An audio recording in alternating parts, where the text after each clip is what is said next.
आए हुए मेरे प्यारे साथियों, अनुयायियों, सबको मेरा सादर प्रणाम। आप सब लोगों के बीच हम ज्ञान की चर्चा के माध्यम से अपने विचार रखते हैं और आशा करते हैं कि आप लोग हमारे विचारों को समझने का प्रयास करते होंगे, सुनने का प्रयास करते होंगे और जो विचार अच्छे लगते होंगे उनको अपने जीवन में उतारने का प्रयास जरूर करते होंगे। इसी उम्मीद के साथ हम ये जो ज्ञान की अपनी पाठशाला इसका आयोजन करते हैं और अपना भी कीमती समय आप लोगों को देते हैं और आपका कीमती समय हम लेते हैं और उम्मीद करते हैं कि ऐसा ही ये चलता रहेगा और आप हमारे ज्ञान से लाभान्वित होते रहेंगे और हमारे विचारों को आगे फैलाते रहेंगे। तो हमारा हर दिन एक नए विषय पर बात होती है। दुष्ट जन जो होते हैं उनकी सोच और उनका कार्य किस तरह से होता है, आज हम इस पर थोड़ी बात करेंगे। नरक में चाहे जितने पापी डाल दिए नरक का पेट नहीं भरता, उसी प्रकार दुष्ट जन चाहे जितनी दुष्टता कर लें उनका कभी मन नहीं भरता। जिस तरह नरक में चाहे जितने पापी डाल दो नरक का पेट नहीं भरता, उसी प्रकार दुष्ट जन चाहे जितनी दुष्टता कर लें उनकी आत्मा को शांति नहीं मिलती। यानी दुष्टता करते जाएंगे उनका मन नहीं भरेगा और दुष्टता करते जाएंगे और मन नहीं भरेगा। और यही एक कारण है कि दुष्ट कभी दुष्टता को नहीं छोड़ता, पापी कभी पाप करने से बाज नहीं आता। अच्छा व्यक्ति अच्छा कार्य करने से नहीं छोड़ बाज आता है और पापी पाप करने से बाज नहीं आता। अच्छा इंसान सदैव अच्छा कार्य करता है और दुष्ट इंसान सदैव दुष्टता कार्य करता है। तो जैसे कृत्या क्रिया क्या है, एक तांत्रिक प्रक्रिया होती है, एक दुष्क्रिया होती है जिसमें तंत्र के माध्यम से एक राक्षसी को पैदा किया जाता है और जिस व्यक्ति के लिए उसको टारगेट किया जाता है उस व्यक्ति को समाप्त कर देती है। कृत्या क्रिया में क्या होता है, एक तांत्रिक क्रिया है कि तंत्र क्रिया द्वारा एक राक्षसी को पैदा किया जाता है, वो जाके अपने टारगेट जिस उद्देश्य के लिए पैदा किया थी उसका अंत करके और उसका तंत्र क्रिया पूर्ण हो जाती है। लेकिन अब क्या है, हर गलत चीज का रिजल्ट क्या होता है, स्वयं का नुकसान। जैसे इस क्रिया को करने वाले का नुकसान कब होता है, अगर वो अपने लक्ष्य को ना मार पाए तो लौट कर जिसने उसको पैदा किया उसको समाप्त कर देती है। तो हर बुराई का एक अंत का सिस्टम है, हर बुरे कार्य का एक बुरा फल निहित है, पहले से तय है। अच्छे कार्य का अच्छा नतीजा, बुरे कार्य का बुरा नतीजा। जैसे कृत्या क्रिया से किसी ने किसी को मारने का उद्देश्य बनाया और बाई चांस वो लक्ष्य को नहीं मार पाई तो क्या होगा, वही राशि उसी व्यक्ति को मार देगी आगे। तो इस क्रिया का हल भी इसी क्रिया में निहित है। कहीं दुष्ट जन जो दुष्टता करते हैं उनका अंत भी इसी तरह होता है। अच्छे लोग अच्छा कार्य करते हैं उनको पुण्य फल भी मिलता है, लेकिन फिर भी दुष्ट कभी दुष्टता से नहीं मानता और वो दुष्टता करता चला जाता है, उसका दुष्टता से मन ही नहीं भरता कभी। और यही समाज के लिए समस्या बन जाते हैं। जो लोग जान जाते हैं कि जीवन मृत्यु दोनों ईश्वर के हाथ में है, मृत्यु से डरना छोड़ देते हैं। जिनको पता चल जाता है कि जीवन और मृत्यु दोनों ईश्वर के हाथ में है, वो इस मृत्यु से भयभीत नहीं होते। और जब भयभीत नहीं होते सिद्धांतहीन जीवन नहीं जीते। सिद्धांतहीन जीवन जीना तो कायरों की तरह है, वो तो मृत्यु से भी बुरा है। वो सदैव अपने सिद्धांतों पर अडिग रहते हैं। जो जान जाते हैं कि जीवन मृत्यु दोनों ईश्वर के हाथ में, वो अपने सिद्धांतों पर सदैव अडिग रहते हैं। इतिहास साक्षी जीतते तो वही है जो मृत्यु के भय पर विजय पा लेते हैं। और सिद्धांत जीवन जीने वाले कायर होते हैं, उनसे अच्छा तो बेहतर है मृत्यु का आ जाना। कोई व्यक्ति तो जो जीवन का सारा दर्शन सामने रख देता है उसे क्या कहते हैं, गागर में सागर भर देना।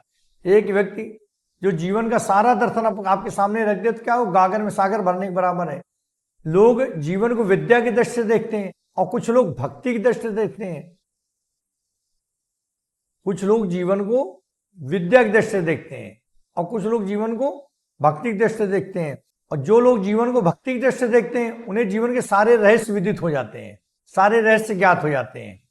भाई कुछ ज्यादातर लोग जीवन को विद्या की दृष्टि से देखते हैं, कुछ लोग जीवन को भक्ति की दृष्टि से देखते हैं। और जो लोग भक्ति की दृष्टि से देखते हैं उन्हें जीवन के सारे रहस्य विदित हो जाते हैं।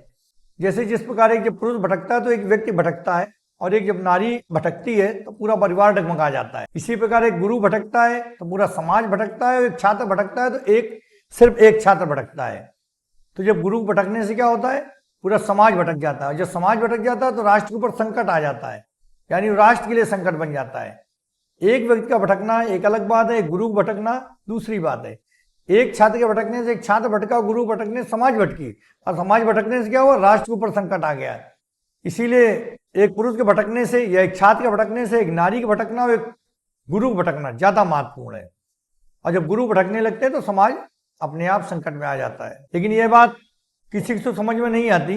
जो लोग अहंकार में या क्रोध में या गुस्सा में या ईर्ष्या भाव में रहते हैं, उन्हें ये बातें भी समझ में नहीं आती, क्योंकि ऐसे लोग अपनी बुद्धि को अपने अहंकार के पास गिरवी रख देते हैं और ये छोटी छोटी बातें भी उनकी समझ में नहीं आती। और जब किसी की बुद्धि पर अहंकार का ताला लग जाता है तो सोचने समझने का विवेक खत्म हो जाता है और फिर वो सही निर्णय नहीं ले पाता और वो गलत कार्य करते चला जाता है। इसीलिए किसी को अहंकारी नहीं होना चाहिए। अहंकार पतन का कारण है। बड़े बड़े राज्य, साम्राज्य, संपत्ति, ज्ञान, अगर अहंकार आए तो सब समाप्त हो जाते हैं।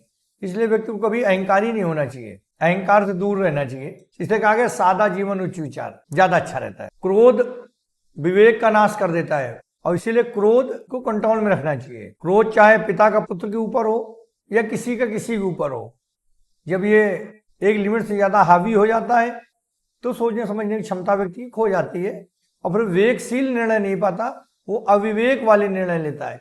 इसे क्रोध को कंट्रोल में रखना बहुत जरूरी है। और जो लोग क्रोध को कंट्रोल में रख लेते हैं, अपनी भावनाओं को एक लिमिट में रख लेते हैं, वो एक अच्छा जीवन व्यतीत करते हैं, बजाय उन लोगों जो अपनी भावनाओं पर कंट्रोल नहीं कर पाते। इसलिए क्रोध को भी अपनी कंट्रोल में, क्रोध हो, प्रेम हो, प्यार हो, जो भी हर एक की एक सीमा है, उस सीमा के अंदर ही उनको रहना चाहिए। क्योंकि सीमा के पार अगर हो जाते हैं तो खुद एक समस्या बन जाते हैं। वो भावना चाहे जो, चाहे क्रोध की हो, चाहे प्रेम की हो, चाहे प्यार की हो, एक लिमिट को क्रॉस नहीं करना चाहिए, लिमिट के अंदर ही होना चाहिए। और जब ये लिमिट क्रॉस कर जाएगी ये भावनाएं तो एक समस्या बन जाएगी। जिस प्रकार अग्नि सूखी लकड़ी को जलाकर राख कर देती है, उसी प्रकार क्रोध सुंदर भावनाओं को जला देता है। जिस प्रकार अग्नि सूखी लकड़ी को जलाकर राख कर देती है, उसी प्रकार क्रोध सुंदर भावनाओं को जला देता है। क्रोध सदैव विवेक का शत्रु होता है। इसलिए क्रोध करते समय ध्यान रखना चाहिए कि हमें अपनी एक सीमाएं हैं, उस सीमाओं को क्रॉस न करें। क्योंकि एक लिमिट से बाहर जब क्रोध आदमी क्रोधित हो जाता है तो पता नहीं वो क्या कर डाले, किसी को मार सकता है, किसी की हत्या भी कर सकता है, गलत कार्य कर सकता है। तो क्रोध को सदैव अपनी एक सीमा में रखना चाहिए और बुद्धिमान व्यक्ति का यही कर्तव्य है कि हर भावनाओं को एक सीमा के अंदर रखना चाहिए और समझदार व्यक्ति यही करते हैं। लेकिन जो नहीं समझदार होते, विवेकशील नहीं होते, वो लोग गलतियां कर जाते हैं और इसके लिए जीवन में उनको पछतावा करना पड़ता है। जैसे कोई व्यक्ति किसी का विरोधी होता है तो विरोध की भावना कभी इतनी प्रबल हो जाती है कि उसके विवेक पर भारी पड़ जाती है।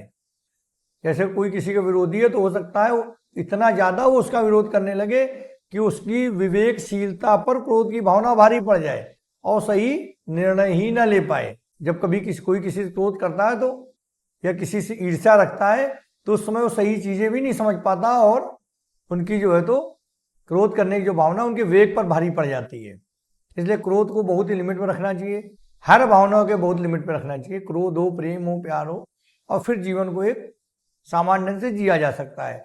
और जो इन भावनाओं पर, क्रोध या प्रेम या प्यार पर नियंत्रण नहीं रख पाते, वो लोग सदैव अविवेकशील निर्णय लेते हैं और इससे क्या होता है, उनका नुकसान होता है, उनका अपना पतन होता है। इसलिए समझदार व्यक्ति वही है जो हर निर्णय में विवेक का इस्तेमाल करे, ना तो एक लिमिट से ज्यादा क्रोध करे गुस्सा करते समय, ना प्रेम या प्यार करते समय लिमिट से ज्यादा प्रेम या प्यार करे। नहीं, जहां ये भावनाएं एक लिमिट को क्रॉस कर जाएंगी, हमारी बात बहुत गौर से समझने वाली है कि इन भावनाओं पे कंट्रोल करना बहुत जरूरी है। क्रोध, प्रेम, प्यार, ये भावनाएं, कोई भी भावना हो, हर भावना की एक सीमा है। उस सीमा को जब कोई क्रॉस कर जाएगा तो भावना उसी के लिए नुकसानदायक हो जाएगी। क्रोध तो उसके लिए नुकसानदायक, प्रेम तो नुकसानदायक और प्यार तो नुकसानदायक। क्योंकि भावना जब अपनी सीमा क्रॉस करती है वहां अविवेकशील निर्णय होने लगते हैं और जब विवेक यूज नहीं होता, अविवेकशील निर्णय होंगे तो सदैव व्यक्ति के पतन का कारण बनते हैं। तो हर भावना, चाहे अहंकार हो, जो भी है, सब पतन का कारण बन जाते हैं। जैसे दवा अगर 500 मिलीग्राम की डोज है तो 500 मिलीग्राम फायदा करेगी और 1000 खिला दोगे तो उल्टा उसको टॉक्सिसिटी करेगी, जहर का काम करने लगेगी। तो दवा भी एक लिमिट में काम करती है, एक लिमिट से कम या एक लिमिट से ज्यादा। लिमिट से कम दोगे फायदा नहीं करेगी, ज्यादा दोगे तो नुकसान करेगी। उसी प्रकार लिमिट के अंदर क्रोध ठीक है, लिमिट के अंदर प्रेम ठीक है, लिमिट के अंदर प्यार ठीक है, लेकिन जब एक लिमिट से ज्यादा, एक डोज से ज्यादा हो जाएगी तो ये अपने ही शरीर के लिए नुकसानदायक हो जाएगी। इसलिए जब क्रोध चूंकि विवेक का शत्रु है, तो जब लोग क्रोधित होते हैं तो विवेक उनका चला जाता है। जब विवेक का समापन हो जाता है तो वो सही निर्णय नहीं ले पाते और भटक जाते हैं। क्रोध में इसीलिए व्यक्ति भटक जाता है क्योंकि क्रोध विवेक का शत्रु है। और जब क्रोध की सीमा लिमिट से ज्यादा पार हो जाती है तो कोई भी कितना भी निम्न स्तर का कार्य व्यक्ति कर सकता है। क्रोध में कितना भी निम्न स्तर का व्यक्ति कार्य कर सकता है, क्योंकि क्रोध में विवेक खत्म हो जाता है। विवेक खत्म हो गया तो वो कोई भी गलत कार्य कर सकता है। जो दूसरों का बुरा चाहते हैं उनका बुरा स्वयं हो जाता है। जो लोग दूसरों को बुरा चाहते हैं उनका बुरा स्वयं हो जाता है। लोग अपने दुख को ही दुख समझते हैं, दूसरे के दुख को तो हंसी की सामग्री समझते हैं और ये भूल जाते हैं कि किसी के दुख में खुश होने की जरूरत नहीं है। लोग अपने दुख को ही दुख समझते हैं, दूसरे के दुख को तो हंसी का कारण मानते हैं और दूसरे दुख में खुश होते हैं। इसीलिए कहा गया कभी किसी को किसी का बुरा नहीं चाहना चाहिए। जैसे सामने वाले घर में आग लगी हो तो आदमी खुश होता है, सामने वाले घर जल रहा है। अगर कोई विरोधी है तो सामने वाले घर में आग लगने पर पानी बुझवाएगा तो आग है नहीं, वो खुश होकर सामने घर में बढ़िया आग लगी है और ये भूल जाता है आग की लपटें उसके घर को भी तो जला सकती हैं। आग की लपटें जो उठ रही है उसके घर को भी जला सकती हैं। इसलिए किसी को कभी किसी का बुरा नहीं सोचना चाहिए। जो आज के समाज में कॉमन हो गया, लोग दूसरे का बुरा जरूर चाहते हैं, अपना भला हो चाहे न हो। जो लोग दूसरे का बुरा चाहते हैं उनका अंदर बुरा हो ही जाता है, ये बिल्कुल एकदम सत्य है। जैसे दैत्य गुरु शुक्राचार्य थे, उनको लगता था तंत्र मंत्र में बड़ी शक्ति है। तो तंत्र मंत्र की शक्तियां जो भी ये होती हैं, किसी के पास कितने भी तंत्र मंत्र की शक्तियां हो, ये शक्तियां जो लोग भगवान पे भरोसा करते हैं, भगवान भक्ति में लीन रहते हैं, उनको तंत्र मंत्र शक्तियां उनका बाल बाका भी नहीं कर सकती। ये अंधकार शक्तियां, तंत्र मंत्र शक्तियां, जो लोग ईश्वर पर अटूट विश्वास करते हैं उनके ऊपर कोई प्रभाव नहीं करती, भले वो कितने बड़े तंत्र मंत्र कोई जानता हो। लेकिन जो लोग भगवान पर भरोसा करते हैं और भगवान की भक्ति में लीन रहते हैं, उनका ये तंत्र मंत्र शक्तियां कुछ नहीं बिगाड़ सकती। ये अंधकार शक्तियां कुछ नहीं बिगाड़ सकती। जिस प्रकार द्वेष और ईर्ष्या का मारा व्यक्ति सामने वाले घर को जलता देखकर खुश होता है, भूल जाता है कि उसकी लपटें उसको भी, उसके घर को भी जला सकते हैं। उसी प्रकार जो लोग तंत्र मंत्र पर विश्वास करते हैं वो ये भूल जाते हैं जो तंत्र मंत्र शक्तियां दूसरे को नुकसान पहुंचाती हैं, वो तंत्र मंत्र की शक्तियां खुद उसका भी नुकसान पहुंचा सकती हैं। उस समय भूल जाते हैं। अगर ना भूले तो फिर ईर्ष्या दोष देश में ही लोग ऐसा करते हैं। ईर्ष्या देश में विवेक चला जाता है तो दूसरे को नुकसान करने पर उतर आते हैं। अगर ईर्ष्या और देश में विवेक न जाए तो इन शक्तियों का इस्तेमाल ही न करें, और ये शक्तियां जबकि स्वयं उसका भी नुकसान कर सकती हैं, लेकिन लोग इस्तेमाल करते हैं। तो मित्रों, आज का जो हमारा विषय था तंत्र मंत्र के बारे में, ईर्ष्या के बारे में, क्रोध के बारे में और कर्ता क्रिया के बारे में, ये जीवन के बहुत ही प्रचलित विषय हैं जिनसे सब लोग रूबरू होते हैं।